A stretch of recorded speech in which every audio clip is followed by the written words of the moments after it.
permacultrices et permaculteurs du Finistère. Et d'ailleurs, bonjour, et oui, c'est encore Norbert.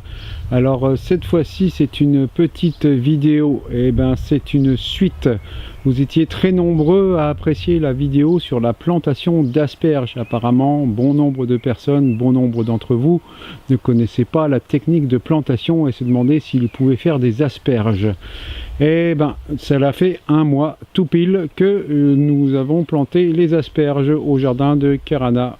Et ben voilà, je vous présente la suite des événements.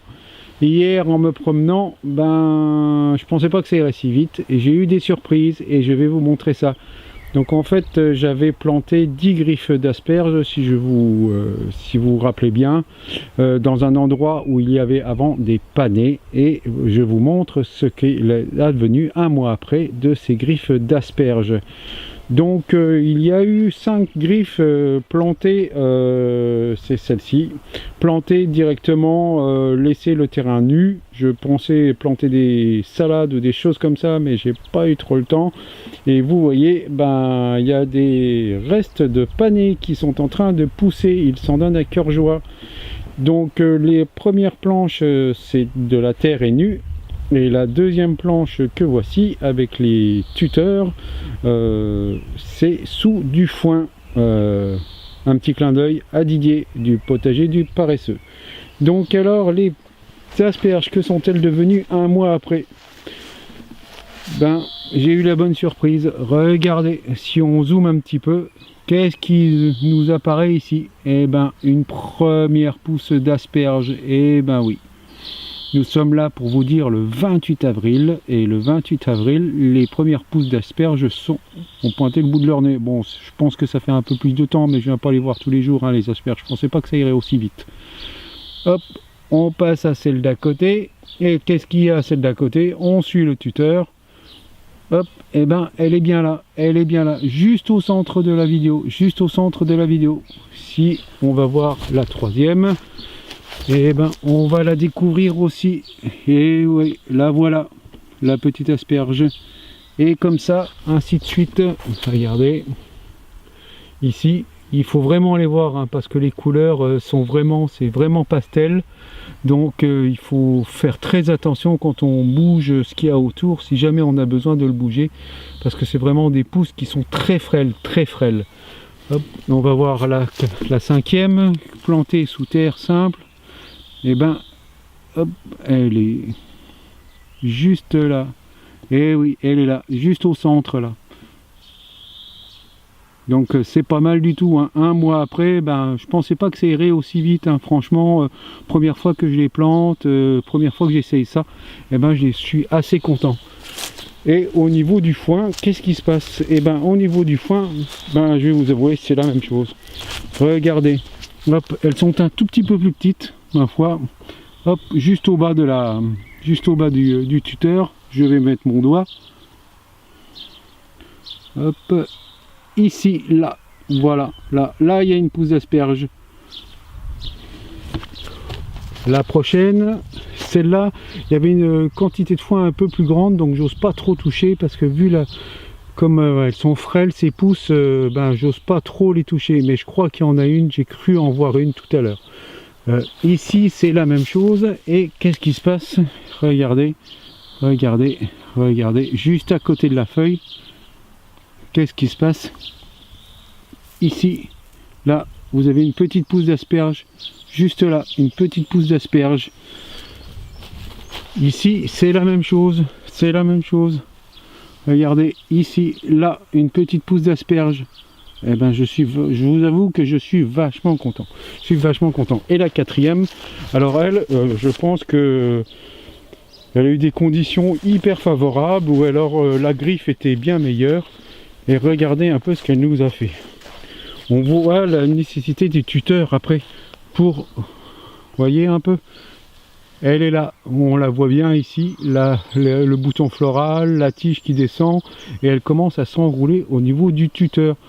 Donc je ne sais pas si vous en avez planté en même temps que moi, j'aimerais bien avoir des retours pour savoir si vous en avez planté une semaine avant ou une semaine après ou quelques semaines après ou je sais pas. Dites-moi si les vôtres elles ont poussé aussi ou pas. Donc je suis dans le Finistère Nord pour indication, donc pas tout à fait au fait de la côte, à 15 km de la côte, donc les températures ont été correctes les 3 dernières semaines. Là les premiers 5 glaces sont arrivés, donc nous avons eu quelques rafraîchissements, mais le potager s'en donne à cœur joie, ça pousse, ça pousse, ça pousse, et les asperges poussent. Un mois après, les griffes sont sorties. Oh, bon, on va encore attendre 3 ans avant d'en manger, mais moi je pense que 10 sur 10 là pour l'instant, 10 sur 10, je trouve que c'est pas mal du tout.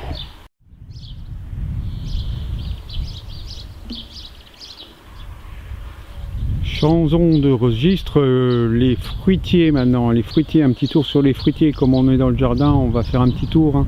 Je pense que vous êtes d'accord. Donc ça c'est le mirabellier a fini la floraison, ou presque. Vous allez voir au centre qui est là, il reste encore une ou deux petites fleurs ici, là, en blanc, on voit. Et j'ai installé ce qu'on appelle un piège delta. Alors pour ceux qui ne connaissent pas, en fait c'est un piège delta de par la forme, delta, et c'est un piège à phéromones. En fait on va attraper ici les papillons que l'on appelle les carpocaps. Les carpocaps qui en fait attaquent à partir de maintenant. Les premiers vols de carpocaps normalement ne devraient pas tarder à arriver, et ils vont piquer en fait à la base du bouton floral, c'est-à-dire dans la mirabelle qui est en train de se préconstruire. L'œuf va là, et puis la chenille du carpocaps va pousser en même temps et grandir en même temps que la taille de la mirabelle. Donc j'ai mis aujourd'hui le piège delta pour limiter, comme je n'en ai qu'un, on va pas s'embêter. Donc et en plus comme il n'y en a qu'un, je pense que s'il y a des carpocaps dans le coin, ils vont bien se régaler, ils vont bien essayer de le faire pour continuer leur reproduction, pour faire effectuer leur reproduction et leur cycle. Il n'y en est comme il n'y a qu'un seul comme ça dans le coin, je pense que s'il y en a qui volent, ils vont s'en donner à cœur joie. Alors passons à un autre fruitier, un reine des rainettes. Le reine des rainettes, là il est bien en fleurs aussi, donc celui-là je l'ai planté il y a 1 an, donc vous voyez il est quand même pas mal du tout. On a eu du vent et une forte pluie les jours derniers, mais les fleurs, heureusement pour moi, n'étaient pas toutes ouvertes. Donc les bouquets floraux ont bien résisté. Je suis bien content de ça. À côté, il y avait un Royal Gala. Le Royal Gala, l'année dernière, il n'avait rien fait du tout, mais rien fait du tout. Là, je lui ai fait une petite taille. Et bon, je suis pas un expert de la taille, une petite taille, mais je vois que voyez, hop, les boutons floraux là, hop, les fleurs, il y a un petit peu de fleurs. C'est bien de mélanger les espèces pour la pollinisation croisée. Et à côté, celui dont je suis le plus fier, c'est celui-là. Regardez comme il est beau un peu. Cette superbe chandelle, là, vous avez aussi un reine des rainettes. Et vous avez de la superbe fleur. Tout à l'heure, j'ai vu les bourdons qui s'activaient dessus. Il fait pas très chaud là, on est à 12,5 degrés. Je pense que les butinaires sont un peu frisqués, ils ont mis leur pull et ils veulent pas sortir de chez eux. Donc voilà, c'était la vidéo du jour, donc la suite des asperges et la suite de la floraison des fruitiers et de la fructification.